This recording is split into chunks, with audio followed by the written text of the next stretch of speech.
Jadi kita tuh sedang membahas tulisan Toynbee yang bilang kenapa dia benci kebudayaan Barat ya.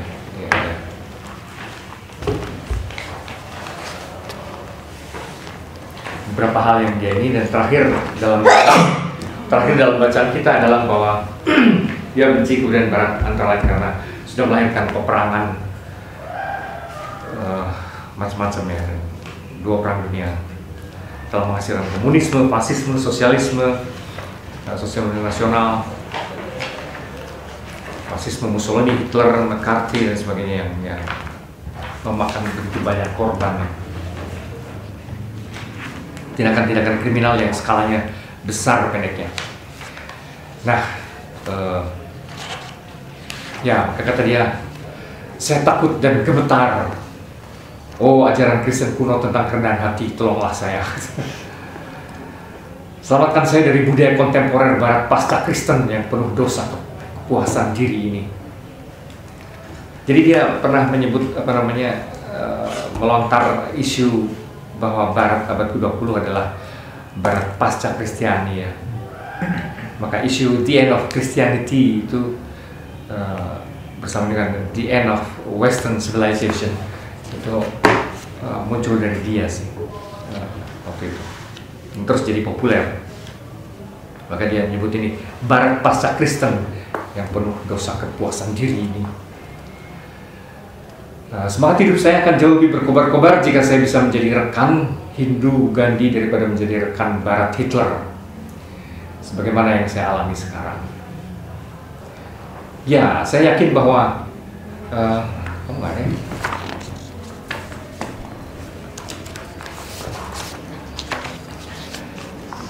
Ya, saya yakin bahwa saya bahkan bisa merasa betah untuk tinggal di Benares sebagai ganti atas pembebasan dari Hitler dan segala pengaruhnya. Tetapi saya tak bisa melarikan diri dari Hitler. Rekan Barat saya ini, yang lahir pada minggu yang sama dengan saya, akan selalu menghantui hidup saya yang sudah terikat kuat pada budaya Barat ini.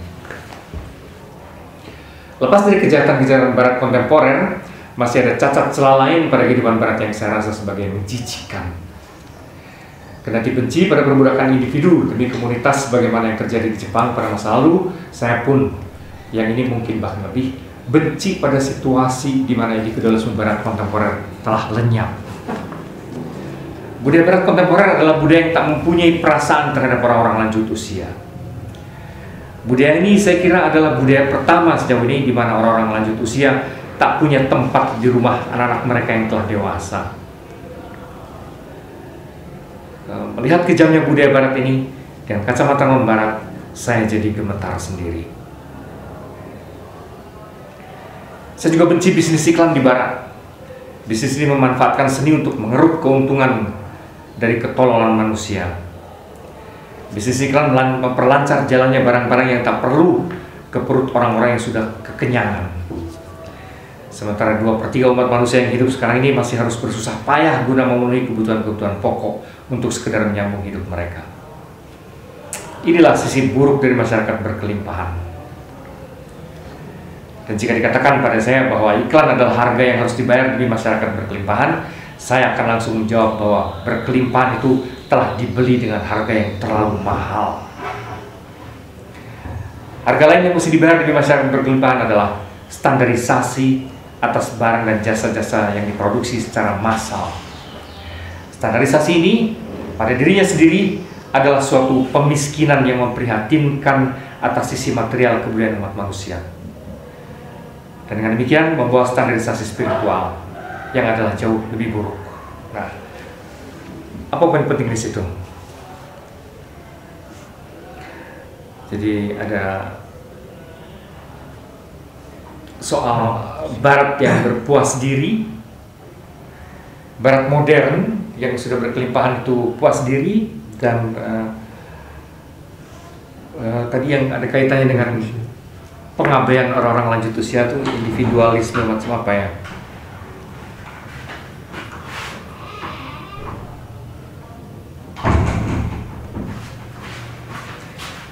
Sebenarnya individualisme Barat telah lenyap. Kenapa disebut individualisme telah lenyap ya kira-kira ya?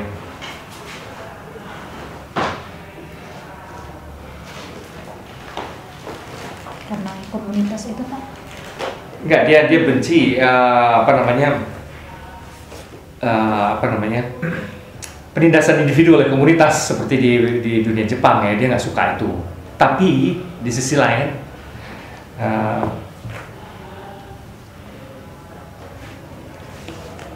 ini kan dia omongannya, kendati benci pada perbudakan individu demi komunitas, gitu kan ya. Dia nggak suka itu ala barat itu, sebagaimana yang terjadi di Jepang pada masa lalu. Saya pun yang ini mungkin bahkan lebih benci lagi pendeknya pada situasi di mana individualisme barat justru telah lenyap. Menarik kan?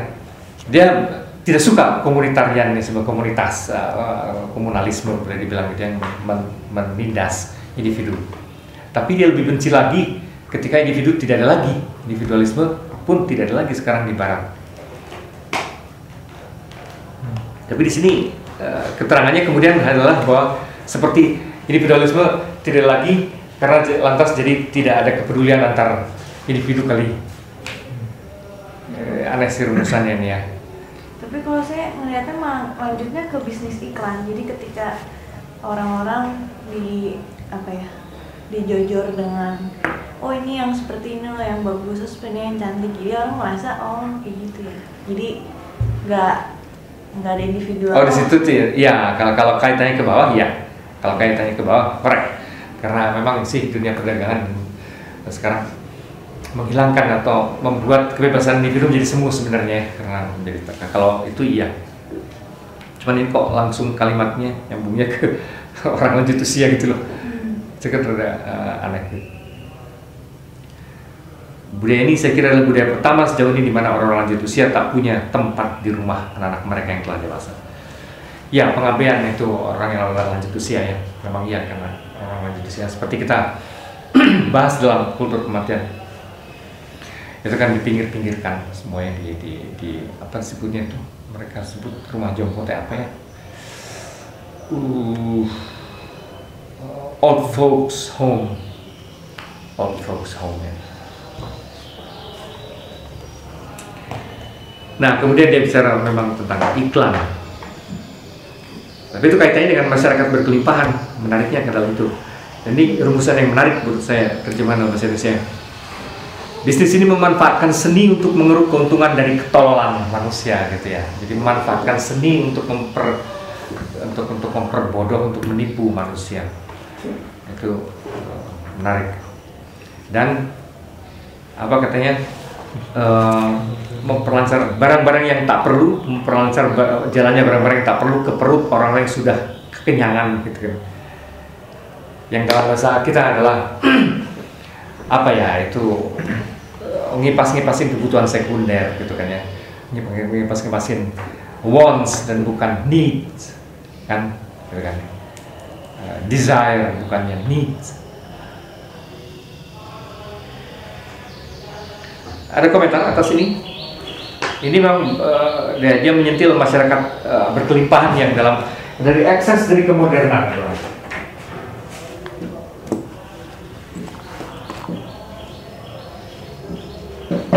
Adalah the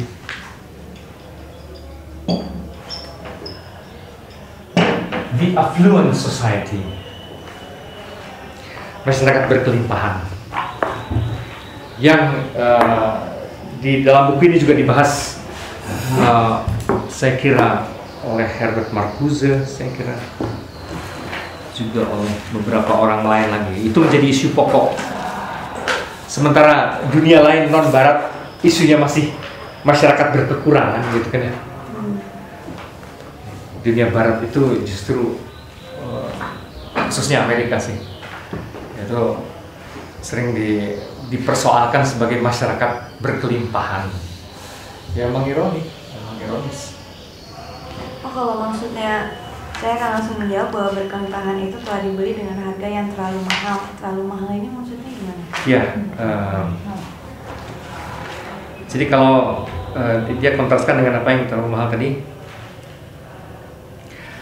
inilah sisi buruk dari masyarakat berkelimpahan. Jika dikatakan bahwa iklan adalah harga yang harus dibayar di masyarakat berkelimpahan, saya akan langsung menjawab, berkelimpahan itu telah dibeli dengan harga yang terlalu mahal. dalam artian berisiko dari masa berlimpahan itu menjadi mahal sekali. Begitu banyak hal mubazir ya, waste of money untuk hal-hal yang nggak perlu. Risikonya loh. Jadi tadi disebut ekses ya, artinya ada risiko. Risiko kemudian adalah berkelimpahan. Emang orang bisa bertanya, emang kenapa kalau berkelimpahan asik kan gitu? Berkelimpahan gitu kan asik. Masalahnya adalah itu banyak dana terbuang mubazir. Artinya untuk kebutuhan-kebutuhan yang sebetulnya nggak perlu amat gitu ya. Untuk kebutuhan sekunder. Itu kebutuhan sekunder yang menjadi terlampau banyak ya, sementara di begitu banyak sisi belahan bumi lain, bahkan sebagian besar, karena ya begini, kalaupun paling besar hanya sepertiganya kan yang berkelimpahan itu paling maksimum. Orang bahkan seringkali bilang cuma 20% atau 20%. Tapi taruh paling gede juga sepertiganya, kalau termasuk Jepang dan mungkin Korea itu sekarang. Artinya 2/3-nya kere, masih jauh. Ini persis kontras dari ini kok, gitu ya. Ini tiba-tiba jadi tampak terlalu mahal gitu ya, tampak terlalu mahal, berlebihan. Ya, dari ini adalah ekses dari kemodernan. Tapi yang termasuk standarisasi ini agak nggak gitu jelas ya. Apa kira-kira coba? Yang poin apa yang dimaksud? Harga lain yang mesti dibayar oleh masyarakat berkelimpahan adalah standarisasi atas barang dan jasa yang diproduksi secara massal. Standarisasi ini pada dirinya sendiri adalah suatu pemiskinan yang memprihatinkan atas sisi material kebudayaan umat manusia. Dan dengan demikian membawa standarisasi spiritual yang adalah jauh lebih buruk. Apa nih, omongan-omongan sejarawan yang nggak jelas. Apa ya? Ada yang apa?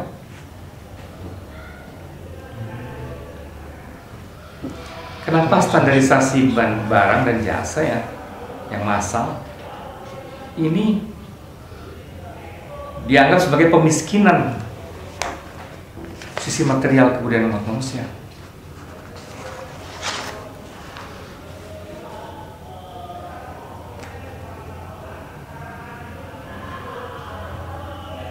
Kebayang nggak, Kak? Kayak UMR kali, Pak. Apa? Kayak upah minimum gitu. Standarisasi, tapi ini barang dan jasa ya. Standarisasi barang dan jasa memang yang diproduksi secara massal. Terus kenapa upah minimum jelek, bukannya bagus kalau upah minimum? Jadi kan ada standarnya upah minimum itu segini gitu. Jadi kan ke barang dan jasa juga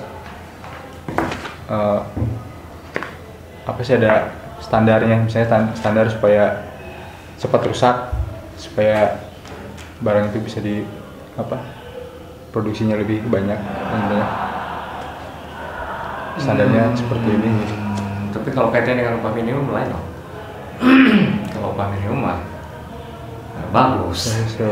Justru untuk menghindari upah minimum sih bagus, untuk menghindari penindasan pemerasan. Maka dipatok nggak boleh lebih rendah dari itu, gitu kan. Kalau upah minimum itu bagus. Mungkin ini double decision. Oke, yang saya bayangkan sebetulnya kurang lebih seperti itu. Penyeragaman barang-barang padahal kekayaan kuliner itu jauh lebih, gitu kan ya. Kekayaan kuliner itu jauh lebih berlimpah, lebih dibanding makanan yang sekarang orang berani menyebutnya junk food gitu, makanan sampah gitu kan ya. Nah, sudah lumayan itu reaksi umum terhadap itu gitu ya, bahwa itu sampah. Tapi dulu awal-awalnya produksi massal gitu ketika menjadi tren, siapa yang bilang itu sampah? Padahal itu adalah pemiskinan makanan dong. Dalam aneka kebudayaan makanan jauh lebih bervariasi dan mungkin lebih bergizi juga, dan kayak gitu-gitu. Kok tiba-tiba dipukul rata jadi semuanya kayak burger itu apa sih gitu. tampak keren, modern, tapi nggak bergizi itu. Terus kayak fried chicken dan segala macam gitu ya. Ada begitu banyak variasi memasak ayam gitu kan ya. Yang jauh lebih bermutu dan lebih keren, bobre itu keren sekali gitu. Terus kayak gitu ya. Tiba-tiba kok semuanya jadi fried chicken yang penuh kimia dan lantas anak-anak jadi kegemukan secara aneh gitu. Gitu saya kira. Dari sudut itu pemiskinan kualitas, saya kira itu maksudnya, ya kan? Atau Maria punya ide lain? Standarisasi kalau saya lihat tuh Pak, membuat satu tolak ukur sebagai acuan, lepas dari standar-standar ini, misalnya kalau mau kita katakan halal, haram gitu ya, lepas dari situ barang-barang di luar itu direndahkan nilainya begitu. Barang-barang yang tidak ikut standarisasi ini itu tidak ada artinya, kayak misalnya atau standar SNI, di luar dari situ pasti harganya langsung ambruk gitu ya. Bahkan kita harus beli license untuk bisa beli standarisasi itu. Itu juga bisa. Tapi sama, poinnya sama. Itu pemiskinan range barang-barang, kualitas barang-barang. Meskipun sebenarnya kalau itu tuh ambigu sih. Karena standarisasi juga seringkali diterapkan untuk menjaga mutu. Sama kayak UMR. Seringkali standarisasi kalau dalam artian itu justru untuk menjaga mutu. Tapi kalau di baju kodian kan enggak pernah. Kenapa? Ya, massal di sini memang ada ini diproduksi secara massal ya ini. Iya, kan ada S, misalnya M, L. Nah, kalau yang di atas itu gimana? Kayak saya susah sekali cari sepatu karena sepatu saya kan 46. Jadi ya gimana? Siapa pabrik yang bikin? Kecuali di Eropa cuma sampai di sini kan cuma sampai 44. Jarang. Lebih dua. Ini pemiskinan gitu. Nggak bisa menjangkau. Oke. Ya itu selalu ambiguous ya. Oke. Dulu kan tukang sepatu kan selalu dibuat berdasarkan pesanan ya. Pesanan. Saya ke tukang sepatu, saya pengen sepatu diukur kaki saya kan dulu kan begitu. Custom made ya.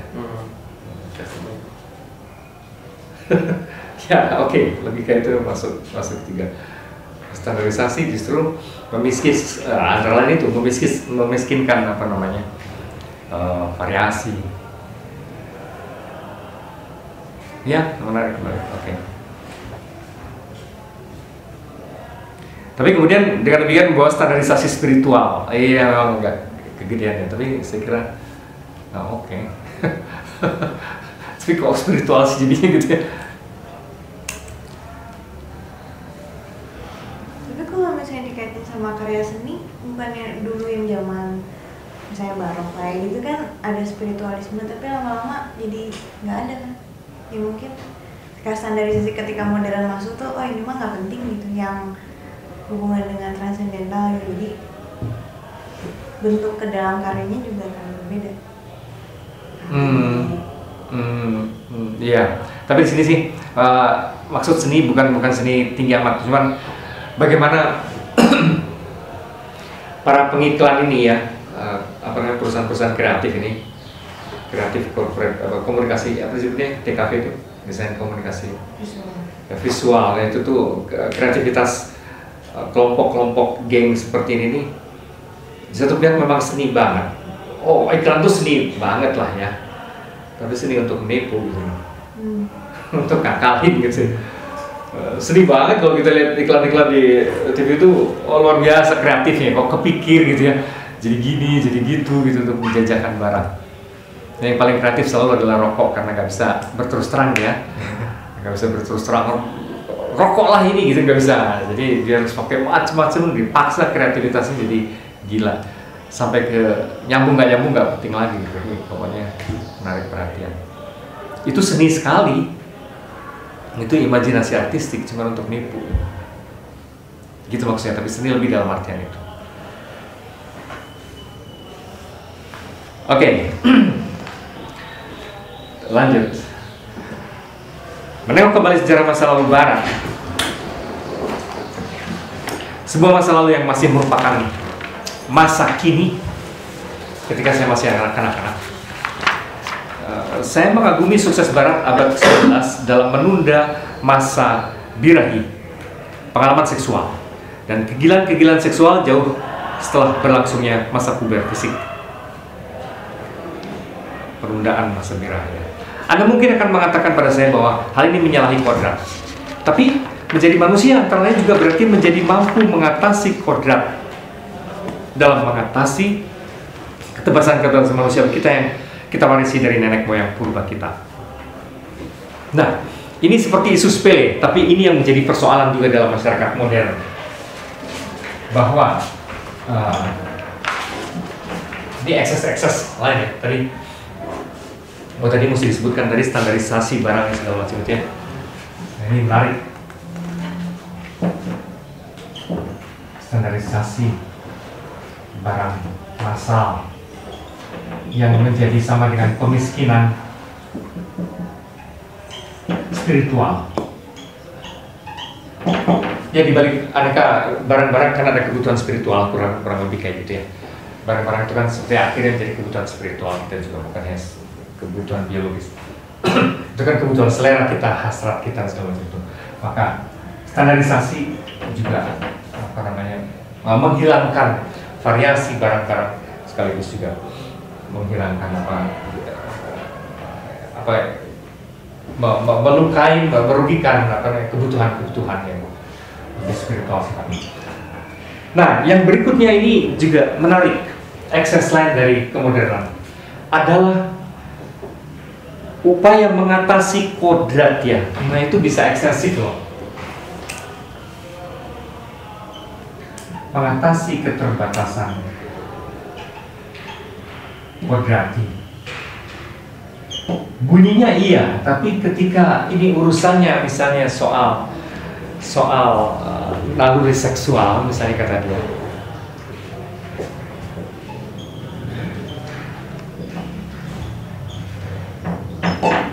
ada masalah. Masalahnya apa? Di situ. Menunda. Kenapa? Menunda masa. Iya. Penunda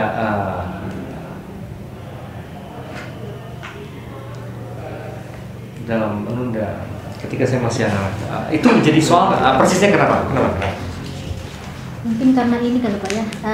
Kalau kembali ke belakang itu Pak, sama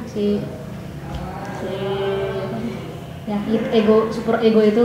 Nah, konstruksi sosial itu membuat semuanya menjadi ditekan karena dibuat tadi standarisasi. Kalau misalnya anak-anak untuk bisa ada umur 19, 17 baru bisa seperti itu. Nah, ini dia kontra atau pro dengan itu sebenarnya.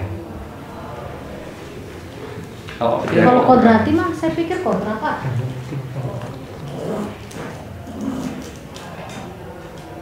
Saya mengagumi sukses Barat abad 19 dalam menunda masa birahi. Iya, di situ kan ada tetapinya. Seksual, nah terus tapinya apa? Jauh. Mungkin ini menyalahi, tapi sebelah kanannya kan berarti mampu mengatasi. Ini seakan-akan pro. Anda mungkin akan mengatakan pada saya bahwa ini menyalahi kodrat. Tapi menjadi manusia antara lain juga berarti menjadi mampu mengatasi kodrat. Artinya dia pro sebenarnya. Kalau dari kalimat ini dia pro. Terus untuk di paragraf berikutnya. Paragraf berikutnya, masih penundaan. Coba kita lihat dulu ya. Setiap masyarakat manusia menghadapi kematian yang menciptakan dan menyelenggarakan bentuk-bentuk institusi yang diwariskan dari satu generasi ke generasi berikutnya. Seks masih merupakan suatu warisan biologis yang jauh lebih terasa kurang sreg untuk ditangani dan dibicarakan secara terbuka daripada kematian. Namun masyarakat Barat abad 19 cukup berhasil dalam menangani masalah seks ini. Ini kan abad Victorian ya, yang sangat terkenal menekan seksualitas kan, ya kan? Itu abad 19 kan. Yang orang suka menyindir sebagai era Victorian itu loh. Era Victorian. Bedanya dengan itu? Apa? Kekangan abad pertengahan di mana ya? Itu ya. Ini hampir mirip sih sebenarnya. Tapi ini era pengekangan seks, era pengekangan seksual Victoria ini. Orang sampai berenang pun apa kalau di Inggris ya di era Victorian ini harus pakai ini apa celana yang segini loh perempuan-perempuan. Seperti kalau mau tidur. Jadi nggak bagus. yang sini diikat gitu loh. Nah kayak gitu. Jadi boro-boro bikini, wah, kalau lagi bugil gitu. Biasanya kan kalau kebudayaan primitif, rumah-rumah itu kan tidak bersekat ya Pak ya. Artinya kalau misalnya anak-anak itu bisa mengerti tapi tidak tahu bagaimana prosesnya, tapi bahwa ketiadaan sekat itu tetap memungkinkan orang tua itu bapak ibunya bersetubuh dan anak-anak sudah paham, tidak melihat itu sebagai sebuah tabu aslinya gitu. Tapi bahwa jadi orang-orang Indian juga gitu kan. Pada masa sekarang dibikin sekat-sekat, bahkan budaya-budaya tertentu ada ruang khusus, ruang kudus, ruang apa gitu. Iya, dalam masyarakat primitif sekali, memang gitu.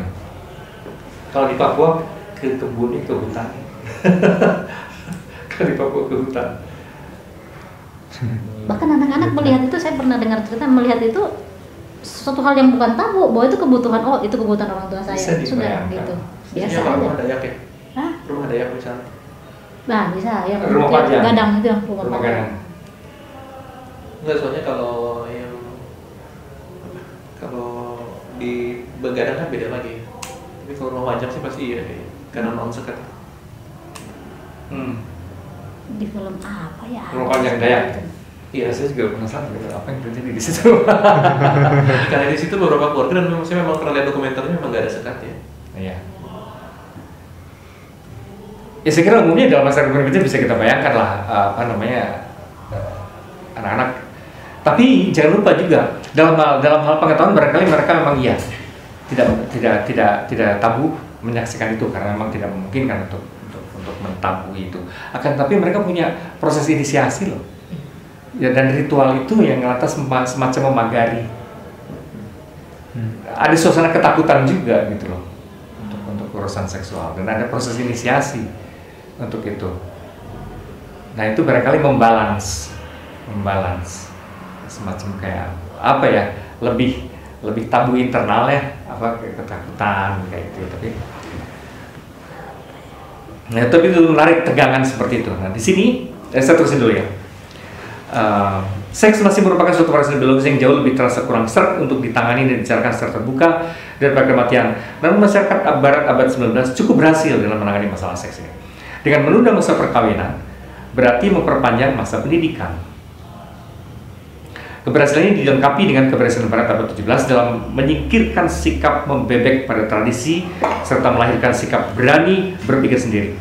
Adalah dua alasan yang membuahkan keunggulan Barat di hadapan dunia sejak beberapa abad lalu.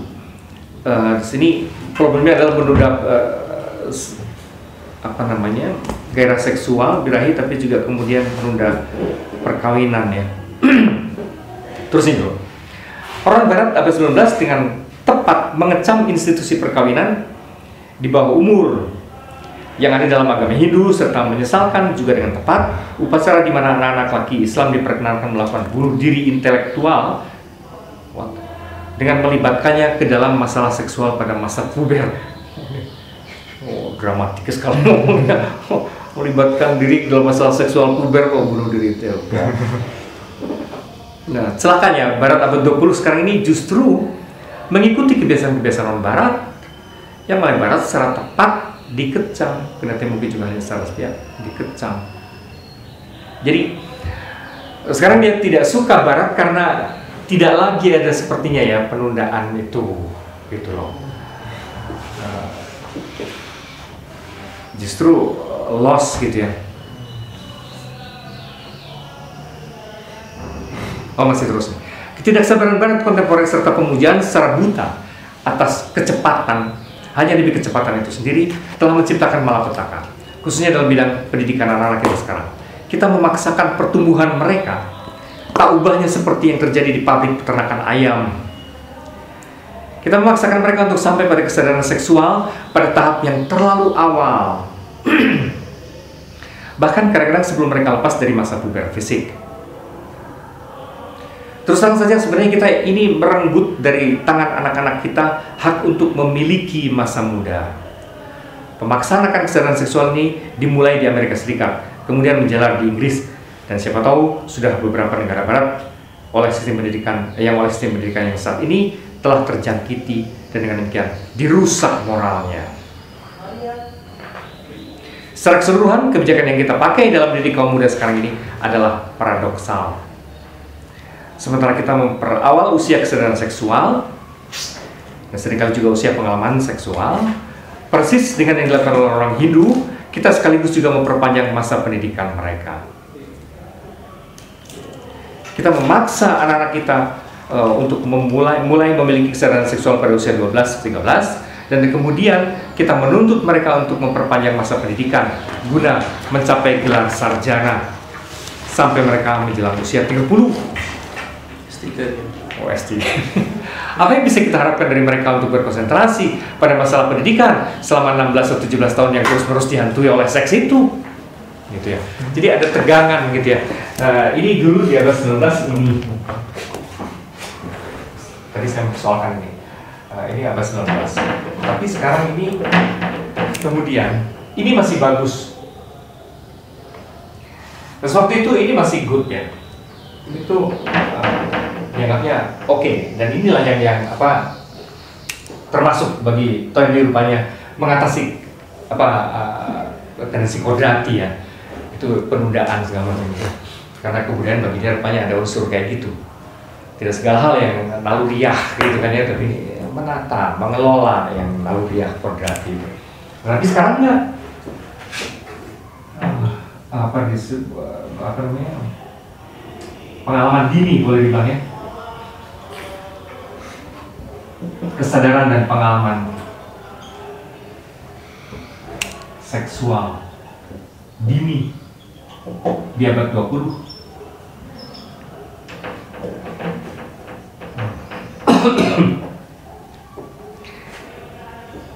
Dan ini bagi Toynbee seperti sesuatu yang negatif gitu loh, terutama kalau dikaitkan dengan masa pendidikan. Di satu pihak tuntutan pendidikan jadi lebih panjang, tapi kesadaran seksual terlalu awal. Jadi gimana dong selanjutnya ini gitu? Pendidikan dituntut sampai 30 tahunan, kesadaran seksual sudah dimulai umur 12-13an. Nah 17 tahun ini disuruh belajar sambil dirangsang seks gitu, gimana gitu ya? Maksudnya gitu ya, kira-kira kan gitu kan? Tapi saya nggak ngeliat poin dia maksudnya. Maksudnya kesadaran itu apakah selalu buruk berarti? Kalau menurut dia sekaligus sama pengalaman seksual. Yang kalau menyentil omongan dia, orang Barat dengan tepat mengecam institusi perkawinan di bawah umur yang ada dalam agama Hindu dan menyesalkan juga dengan tepat upacara di mana anarki Islam diperkenankan melakukan bunuh diri intelektual dengan melibatkannya ke dalam masalah seksual pada masa puber. Buat dia ini kayak bunuh diri intelektual gitu loh. Yang buat dia ini kesadaran pengalaman seksual dini nih, bunuh diri. Oh, kawin waktu masih belasan. Jadi orang-anak ini problem dia adalah kalau sudah mulai mengencam seks nggak bisa sekolah lagi. Mana ada peluang untuk berkonsentrasi ke pendidikan kalau udah nge-seks sejak awal gitu loh. Karena dia pasti akan terlibat perkawinan, ngurusin anak atau kalau enggak juga nafsu terus gitu. Gitu. Kali gitu dibayangkan ya. Artinya dengan menjadi modern, manusia semakin dijauhkan dari sifat aslinya dan kodratinya gitu. Mestinya sih dia sepertinya lebih pro ini nih. Skeptik sekali ya. Kayak dalam arti jadi pendidikan lama sih ya. Jadi di waktu menulis ini kan dia udah berumur berapa tahun, udah kakek kok. Udah umur ada disebut nanti di sini. Iya 78. Biasalah keluhan orang tua. Yang dulunya dia nggak ngalamin gitu masalahnya. Dia pengalamannya Victorian, dia bilang itu bagus gitu. Ya tapi setuju nggak sih? Dan ini praktis yang terjadi hari ini. Ini praktis yang terjadi hari ini. Satu pihak tentang pendidikan dituntut panjang, tapi pengalaman seksual dibikin dini karena media komunikasi apa segala macam lah. Tapi kan TV itu di Eropa TV itu dikunci, ada parental guidance gitu ya. Dan nggak ada tayangan-tayangan itu selama untuk masa tayangan anak kan. Terus internet juga ada TikTok ya. Ada, dan majalah-majalah porno juga selalu ketat sekali disebut untuk 18 tahun ke atas dan dibungkus dalam plastik, Iya, sehingga nggak ini. Tapi itu juga belum lama loh. Itu teh paling maksudnya dia belum. paling 10 tahunan lah itu teh. Karena keluhan. Paling 10-15 tahunan lah. Karena waktu aku masih di sana, itu berarti tahun berapa kan? 90-an, enggak gitu. Jadi di kios-kios tuh, wah, ada Hustler, Playboy, Penthouse, dan itu setiap anak kalau sekolah kecil-kecil.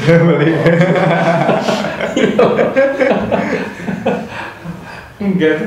Oh itu baru sekarang ya? Itu tuh belum lama, itu tuh karena keluhan orang tua, sensor TV, internet, dulu enggak. Gitu. Saya ada teman saya dari Prancis, dia bilang kalau di Prancis itu selalu dikunci, maksudnya nggak pernah ada itu kan kalau dikunci. Ya sih sekarang di wrap demikian juga. Tapi gimana ya? Gini loh maksudnya. Kalau kamu ke Amsterdam gitu, itu bagaimanapun itu kawasan di tengah kota yang dilalui setiap orang. Jadi bukan kayak apa seakan-akan daerah eksklusif yang orang mau ke situ tuh berupaya dulu. Enggak, itu di Denmark adalah tengah kota di Amsterdam gitu kan ya. Dan itu adalah red lights area yang setiap orang dalam segala kepentingan lewat situ. Gitu. Dan itu ya namanya toko seks namanya juga.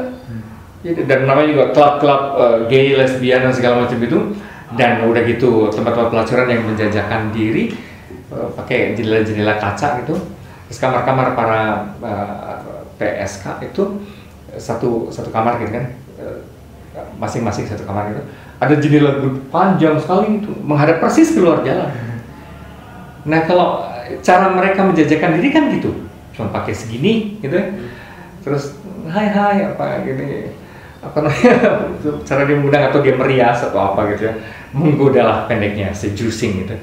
Di setiap jendela mereka seducing, jadi lo mau lihat nggak pura-pura nggak lihat juga pas ngeliat gimana?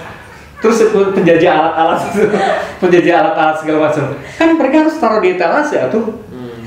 Karena kan mulai bertanya itu kayak apa gitu. Mau itu di depan hidung di pinggir jalan. Nah kayak gitu tuh mau disembunyikan bagaimana gitu ya? Mau mereka ada kepentingan menjajakannya, jadi di situ bangsa batasan 18 tahun segala macam nggak ada, nggak berlaku. Malah anak tiap pagi sekolah akhirnya gimana? Belum lagi di setiap klub itu kan ada gambar nyeleneh gitu juga gitu. Paling yang sedikit dikasih gitu-gitu atau di blog itu tuh pas kelaminnya gitu.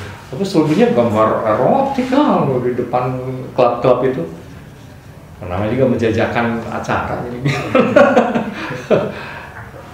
itu bukan wilayah eksklusif sekali dan di mana-mana kayak gitu. Di Italia juga ada di tengah kota beberapa tempat kayak gitu di Roma. Nah setiap kota besar sih sebenarnya kalau di Inggris Soho adalah Piccadilly Circus dan itu kan tempat umum kayak Braga kayak alun-alun. Jadi semua orang juga tumpah di situ. Jadi gimana mau ngeliat? Itu Soho yang sangat terkenal itu yang setiap kali kita dipanggil yuhu Piccadilly Circus ya Piccadilly Circus itu di situ kawasannya. Jadi mau nggak mau kalau tinggal di daerah barat ya lo kan lewat situ dan setiap orang dia akan lewat situ ya gitu maksudnya. Nah maksudnya gimana mau berkonsentrasi? Tuntutan pendidikan makin tinggi. Tapi masalahnya itu apa betul ada konflik? Itu yang saya masih rada berpikir-pikir. Karena khususnya kalau dalam apa ya? Karena nyatanya orang-orang tetap berpendidikan tinggi itu dan nggak jadi soal. dan jumlah perempuan yang kemudian adalah gejala di dunia barat, tetap pernikahan tertunda. Maksud saya itu pengalaman seksual pasti mereka sudah mungkin sejak SMP atau SMA, tapi pendidikan tetap jadi. Banyak yang ngomongnya sampai S2 atau S3 gitu kan ya. Bachelor itu kan sedikit ya, cuma standar sekali itu S1 tuh. Banyak sekali yang S2, S3. Dan dengan itu sebenarnya kaum perempuan juga tetap makin lanjut usia baru menikah. Gitu loh. Jadi tegangan ini nggak benar-benar tegangan dia. Nah, menurut saya itu yang dia dramatisir seakan-akan sebagai jadi susah sekolah, maka enggak tuh kayaknya. Secara umum saya nggak terlalu melihat ada problem. Artinya ya, apa ya? Umumnya teman-teman saya yang S2, tetangga saya kebanyakan umumnya S2, S3 banyak sekali. Itu tuh kan kalau ngobrol gitu, kalau soal pengalaman seksual dan mereka umumnya pernah juga sama eleven percobaan gitu ketika SMA gitu, itu tragis. Tapi jalan. Banyak yang umur 18 tahun itu kan sudah lepas. Umur 18 tahun. Artinya kalaupun nggak SMA mahasiswa awal-awal gitu, umumnya tuh udah bareng-bareng sih hidup. Udah ganti sama cewek-cewek gitu. Tapi jalan terus mungkin nggak soal. Dan cewek-cewek juga baru kalaupun menikah nanti di usia apa gitu. Ini tidak identik gitu dengan ini tidak identik dengan bunuh diri intelektual untuk kesadaran. Menurut saya dia agak mendramatisir. Tapi di Asia, dalam konteks Indonesia masih tetap sih. Nah, kalau di kita gimana? Oke, karena bisa beda sih memang. Kalau di kita apakah ini terjadi pendinian kesadaran pengalaman seksual gara-gara? Saya rasa iya. Kalau melihat gejala umum memang iya. Ya mungkin kayak penjahat-penjahat seperti siapa, Puji siapa itu? Yang menikahi anak di bawah umur itu. Mungkin ya sih. Nggak, tapi kalau kita ngobrol sama dari berbagai survei, berbagai penelitian, kan SMA lah sekurang, tapi sebenarnya SMP ya sudah mulai seksual banyak juga, tapi SMA hampir gimana ya, udah gitu. Tapi korelasinya dengan kegagalan pendidikan, itu tetap sebuah pertanyaan untuk saya. Mungkin karena sistem di kita juga Pak yang tidak memungkinkan di masa SMA sudah menikah tapi tetap sekolah, atau ya institusi sebagai institusi sekolah itu. Ya, tentu ada banyak variabel lain ya di sini yang akan ikut menentukan tingkat korelasi antara pendinian pengalaman seksual dengan kegagalan pendidikan. Artinya faktor internal pendidikan sendiri banyak gitu kan ya. Faktor ekonomi banyak kan ikut menentukan juga. Artinya banyak orang yang gagal menuju pendidikan tinggi lebih karena nggak bisa bayar, kan itu juga tidak berkorelasi amat dengan pengalaman seksual gitu loh maksudnya. Lebih dengan kemiskinan sih. Ya mungkin karena ada satu mulut lagi yang mesti dikasih makan, makanya ada kegagalan itu. Gimana? Ya kalau tambah anak jadinya Iya. ada kemungkinan tadinya bakal sekolah. Oh iya. Kamu saya itu masih cukup. Dalam arti itu ya, bahwa ada pernikahan dini, seberapa banyak pernikahan dini di kita? Apakah makin banyak atau? Karena saya juga menyaksikan makin banyak misalnya laki maupun perempuan urban, khususnya perempuan yang menonjol. Itu juga bahkan di Indonesia sama, makin lambat menikah ya. Umur pernikahan tuh makin di masyarakat urban makin tinggi. Tanya mana? Untuk perempuan. Ya. Mau jalan miring ke jalan lurus. Mau jalan miring gue ke. Karena gejala mereka menikah, tapi beda ya. Tetap pengalaman seksual mereka udah punya dan pacar juga ada. Cuman menikah itu soalnya. Dan mereka juga umumnya tahu lah. Kalaupun main-main jangan bikin anak gitu loh. Itu soal bikin anak tuh baru nanti kalau kita married baru. Itu tuh umumnya udah biasa. Tapi Indonesia kan masalahnya demografinya, piramidanya kan ada. Gimana? benar-benar yang wing gitu ke atas. Jadi ini besar sekali di bawah. Nah, masyarakat Bawah itu apa? Masyarakat miskin ya. Oh, Nah, masyarakat urban itu kan mewakili setengah yang proporsinya masih kalah berkali-kali dibanding yang di bawah. Sedangkan masyarakat yang kayanya itu benar-benar lancip. Jadi dengan beda-beda seperti ini ya. nah kecuali kalau kita bicara kalau memang itu betul, saya nggak tahu di masyarakat bawahnya seberapa parah. Kalau yang kasus-kasus yang suka saya dengar dari pembantu saya segala macam atau orang-orang di kampung di belakang rumah saya, ya memang mereka pernikahan dini betul. Tapi itu sekaligus juga identik dengan pendidikan yang, karena mereka nggak sekolah lagi dan nggak apa gitu. Maksud saya itu bagi mereka yang sempat berpendidikan tinggi, sebenarnya juga nggak ngaruh sih pengalaman seksual, maksud saya gitu. Kalau soal pernikahan dini di bawah berapa?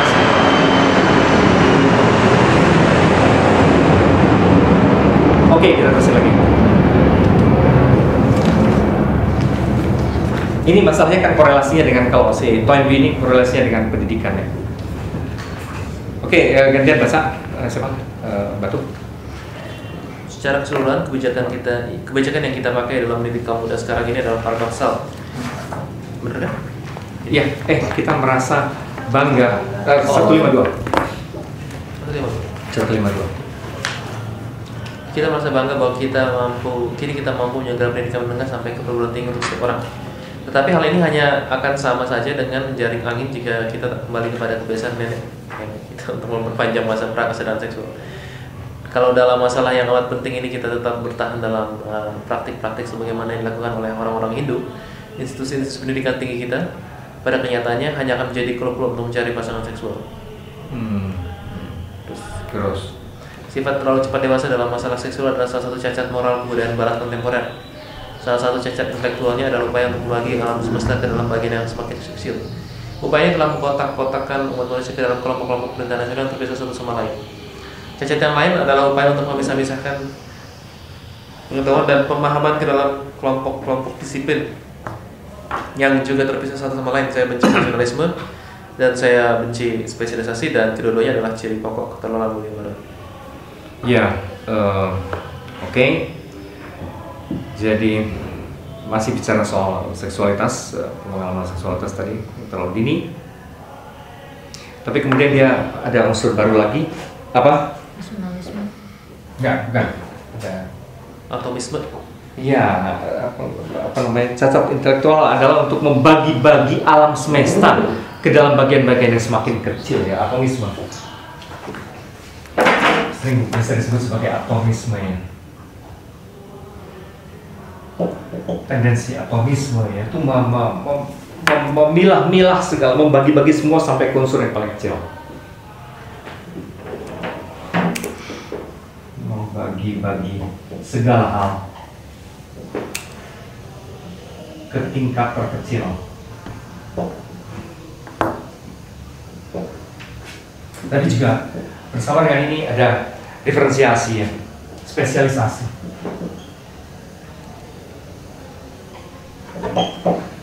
Spesialisasi disiplin ilmu.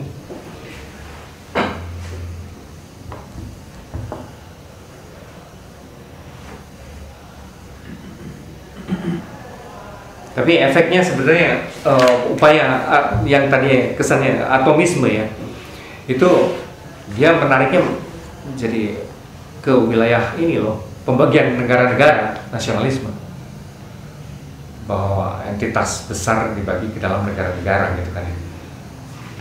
Tapi itu mah kenapa ya? Kalau membagi-bagi alam semesta ke dalam bagian yang semakin kecil, fine.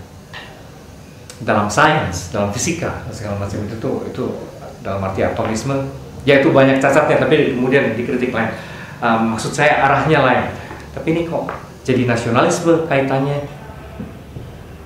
Saya nggak gitu. Itu mengarah ke primordialisme kali Pak? Bukan nasionalisme, cacat, oke.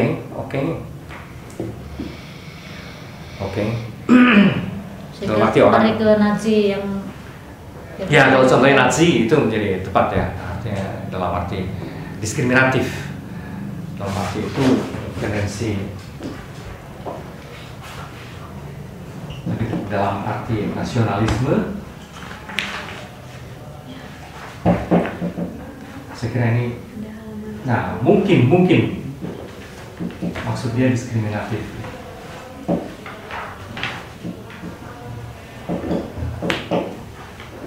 Apakah dalam arti itu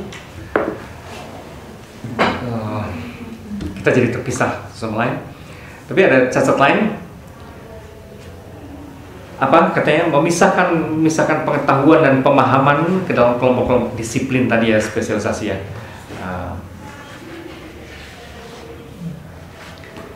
Nasionalisme dan spesialisasi.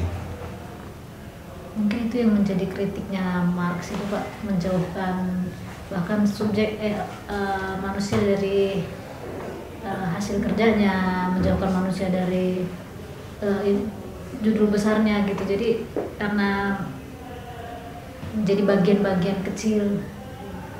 Nah, ada penjelasannya di belakangnya. Nah, kita ketika masih berusia kira-kira 16 tahun. Ketika masih berusia kira-kira 16 tahun, saya tinggal bersama seorang paman yang spesialisasinya adalah Dante. Sementara istrinya memiliki spesialisasi tentang Horace Walpole.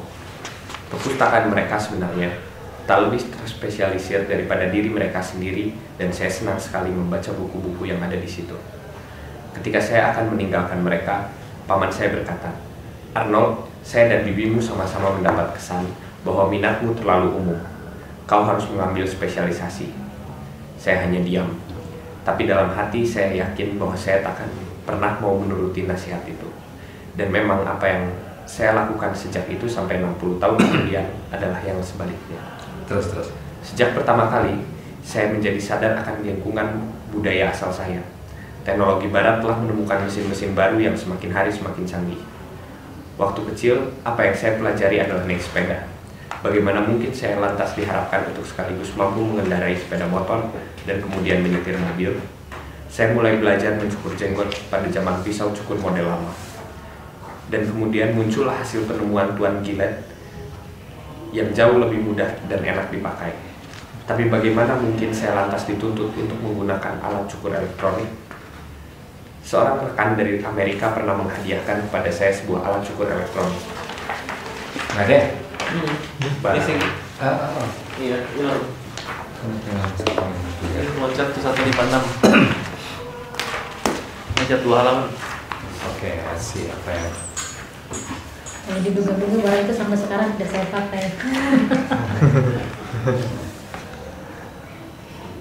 Oh iya, Sekarang masih tersimpan rapi di laci. Apa itu? Apa? Sekarang sudah laku. Barang itu sampai sekarang. Iya.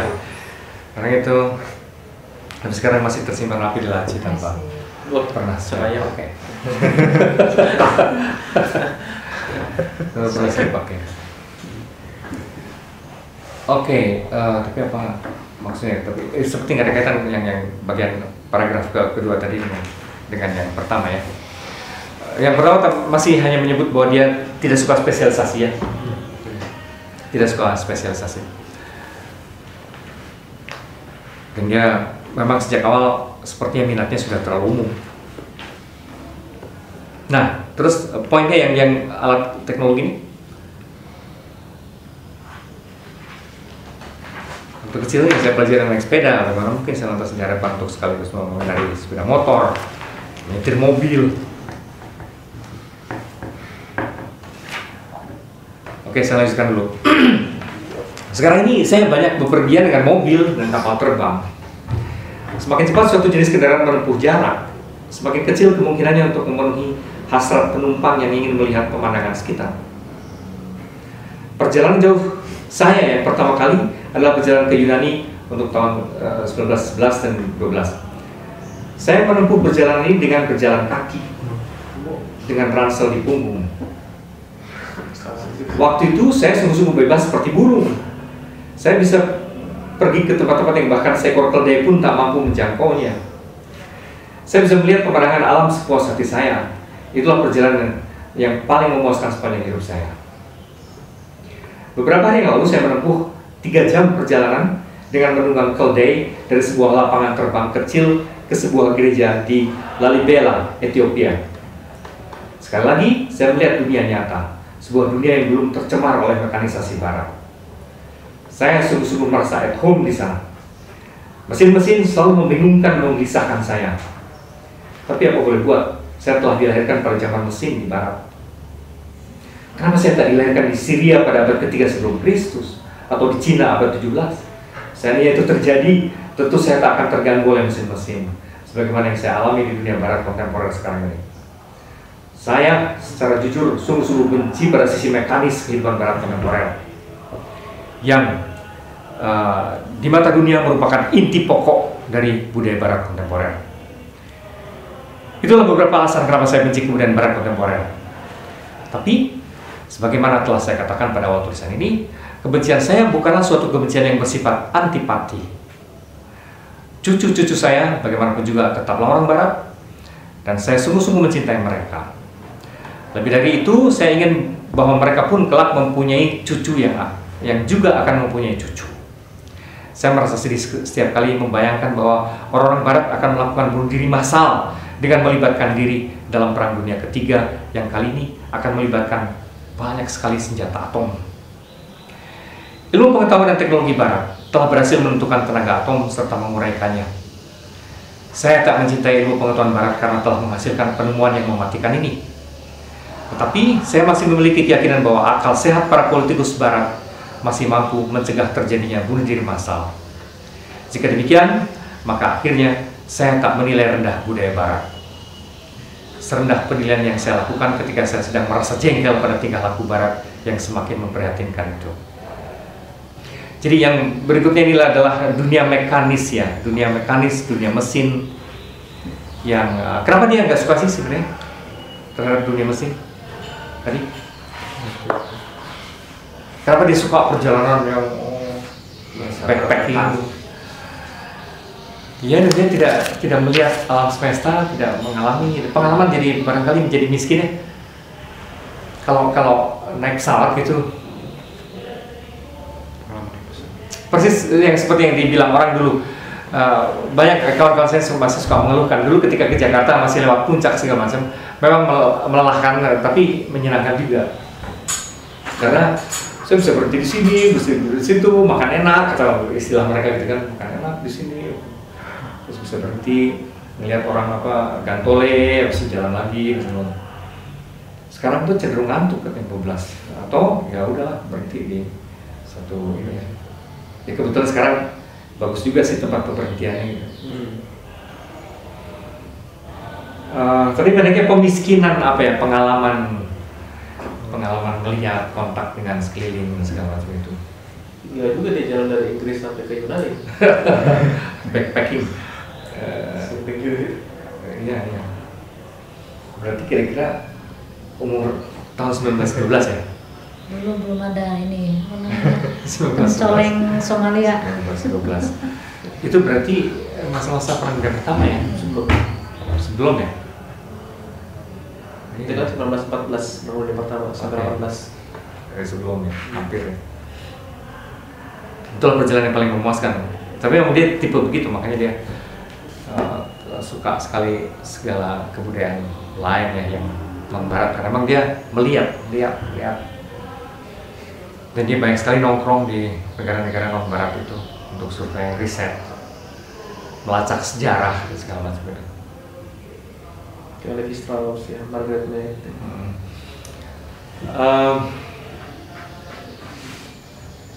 Profesor Van Biesbergen yang menguji bersama saya disertasi di Rotterdam dan Paris itu juga tipe gitu. Bukan dia menjadi filsuf lebih dari antropologi, dan antropologi lebih ke arah historian. Nah itu juga gitu. Proses tipikal barat ya. Pergi keluar gitu. Dananya bela-belain. Ada yang nguber segala proyek atau untuk bisa keluar. Sekarang saya pikir dia dari Belanda, atau ada di Sri Lanka. Jadi wah terus-menerus dalam setahun pun gimana caranya itu keluar. Dan ketika ke Bandung pun kan nggak betah hanya lihat kota, harus pergi ke negara Padang gitu kan ya, kampung, dan harus nginep di situ juga. Saya mukanya jadi merah semua karena bakar matahari. Itu tipikal scholar Barat yang memang itu kuriositasnya itu. Dan pada tingkat itu saya kira kita tetap berbeda. Orang Indonesia orang-orang rumahan tetap ya. Kalaupun intelektual bukan tipe yang kayak gitu. Bukan tipe-tipe ekstrovert yang out gitu tuh enggak ya. Itu tuh maksudnya bukan hanya gejala 1-2 orang, itu gejala semacam kultural ya, saya nggak tahu tuh. Itu sebabnya mereka agresif menjajah kan. Ya, itu juga nggak betah gitu, kayak apaan gitu, ekspansif gitu ya, ada tendensi ekspansif yang entah apa tuh, lebih agresif pada diri gitu. Itu juga saya ada teman yang yang banyak komputer dan banyak game gitu ya, dan dia pernah sekitar 3 bulan nggak pernah keluar kamar ya. Hebat sekali bro. Ya, gila. Tapi didukung oleh iklim ini kali ya, budaya kita yang memang malas keluar. Apa yang membuat kita tuh malas ya? Kan cinta tanah air dan bangsa. Tahu dibilang Asia, Filipina itu memang dengan caranya sendiri ya. Filipina dan Cina, wah itu kan kelayapan, lebih avanturir itu. Saya sebut Filipina karena bagaimanapun itu mereka dekat sama kita, gitu kan. Mentalitasnya, kelakuannya semua juga mirip sama kita. Tapi enggak, mereka nyebarnya tuh hampir mirip dengan China. Wah China tuh, wah itu mah iyalah. Cuma di Antartika sama di kutub utaranya ya. Tidak ada China. Itu gila. Tapi orang Filipina sama sekarang. Itu juga saya kira mungkin 20-an tahun terakhir ya. 20-an tahun terakhir. Barangkali sebelumnya juga ada tendensi kayak kita. Dan saya kira dorongannya sama dengan di China, kebutuhannya. Persis juga dengan situasi di kita, para TKI itu karena kebutuhan. Dorongan apa ya, lebih bukan bakat sih, itu mah bakat kubutuhkan kalau kata orang Sunda ya. Kata orang Sunda bukan bakat kubutuh. Nah tapi kalau orang Barat itu saya cenderung bakat loh dalam hal tertentu. Saya menduga dulu cuma Spanyol kan, menjajah awal-awal tuh negeri kecil Portugis, gila menaklukkan mana-mana. Tapi akhirnya kan Inggris loh, kayaknya semua deh. Italia juga menaklukkan Afrika, bahkan dia sempat di zaman dulu bahkan itu kayak Pax Romana itu hampir seluruh Eropa dijajah. Tendensi ekspansif ini bukan semata-mata karena butuh gitu. Yang paling gua ngajar sih memang Belanda ya. Udah kecil ya minta. Nah itu kan semua kan negeri-negeri kecil gitu ya. Belagu sekali. Edan gitu. Edan. Portugis kan kutil sama itu. Wah. Belanda kutil. Masih luasan Jawa Barat. Itu amazing. Prancis tidak terasa ekspansif dalam artian itu, tapi dalam artian yang lain ya. Apa pola berpikir universal ya, itu Prancis ya. Dan Inggris juga gitu. Tapi Inggris dua-duanya, secara fisik pun dia menjajah juga. Bahkan yang paling banyak sebenarnya. Apa nih? Britain, England rules the way. Tapi itu subjektif, jadi Rules. karena dia subjektif bukan indikatif. Ya whatever, pokoknya maksudnya itu gitu.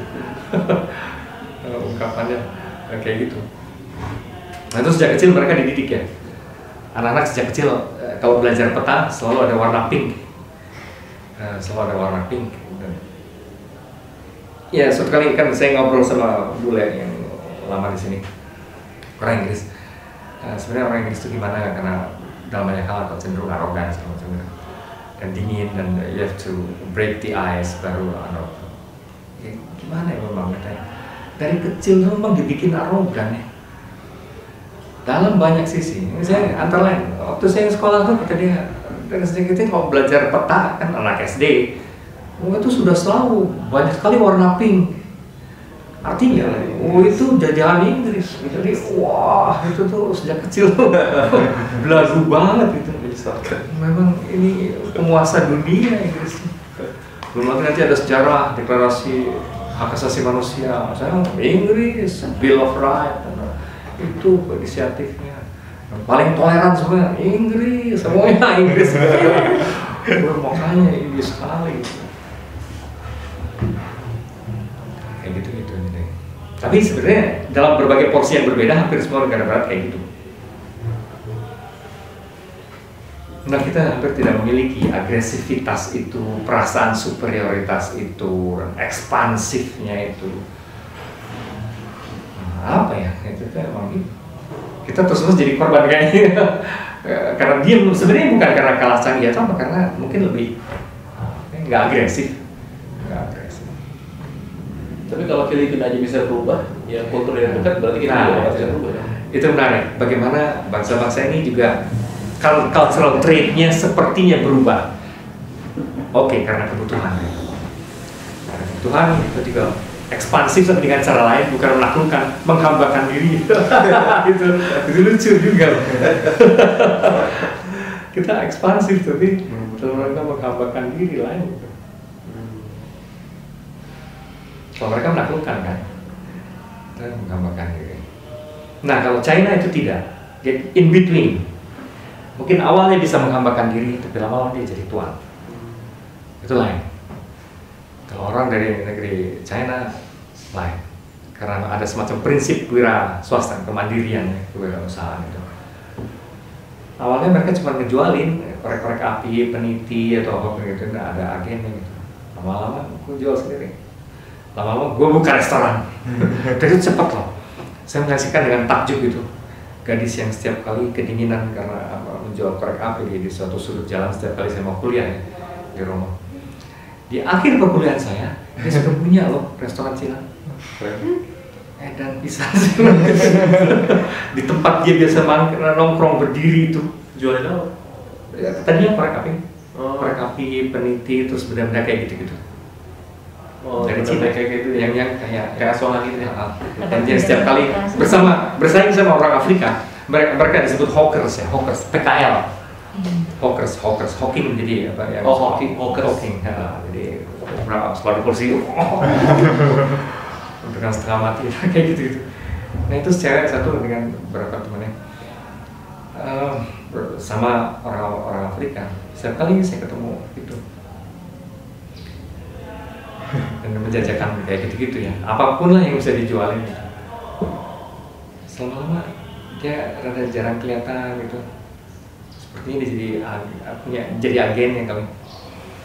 Selama-lama ada restoran Cina kecil, makanan fast food yang tapi murah meriah tapi enak.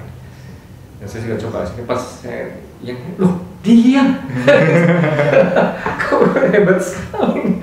Jadi artinya progresnya itu jelas sekali gitu ya. Dalam waktu 3 tahun. Ada waktu 3 tahun. Nah, sementara ada satu yang sangat misterius, orang dari Bangladesh. Orang ini tidak pernah pakai jaket musim dingin atau apapun. Dia hanya pakai baju kayak baju koko ya, tapi yang segini ya. Dan dia pakai sorban. Dan orang itu misterius. Setiap pagi dia keluar rumah, bahkan musim dingin pun tanpa baju itu. Nah, kami lantas menjuluki dia sebagai sufi karena makrifat sekali ya. Tahan dingin. Sementara gua kelabakan dengan segala sialan apa itu enggak ya. Untuk apa? Hanya nongkrong di satu perapatan nongkrong. Saya mendengar sebenarnya ada kurang waras. Nongkrong tapi diam. Tapi survive hidup, artinya tidak mati sekurangnya, artinya masih ada terus gitu. Sampai sepanjang saya di situ dia ada terus, kelakuannya gitu terus. Sore hari pulang, nanti nongkrong di situ. Doing nothing. Hidup dari mana? Ya kalau sore dia azan gitu. Dan dia pertama kali dia waktu datang itu orang Italia itu rada panik gitu. Ada apa ini? Itu kena azannya. Tetangga saya oma-oma juga tanya, bunyi apa ini? Kan yang mereka asing sekali kan belum pernah dengar azan seperti itu. Nah orang itu sakti sekali gitu. Mistikus ya. Tahan dingin, tahan makan kayaknya itu nggak pernah kelihatan dimakan sesuatu gitu. Nongkrong, balik lagi. Wah itu aneh kalau orang-orang seperti itu. Ajaib. Nah itulah bangsa-bangsa non Barat. Kalau bangsa Barat, sibuk kerja. Oke, segitu dulu. Poin B, kita masih tinggal sekali lagi ya. Yang depan. Kita coba kita lihat sisi lain. Jadi melalui bacaan-bacaan ini kita mencoba melihat memotretin berbagai sisi dari dampak dari kemodernan ya, di mata orang-orang besar ini gitu. Pada tingkat yang konkret apa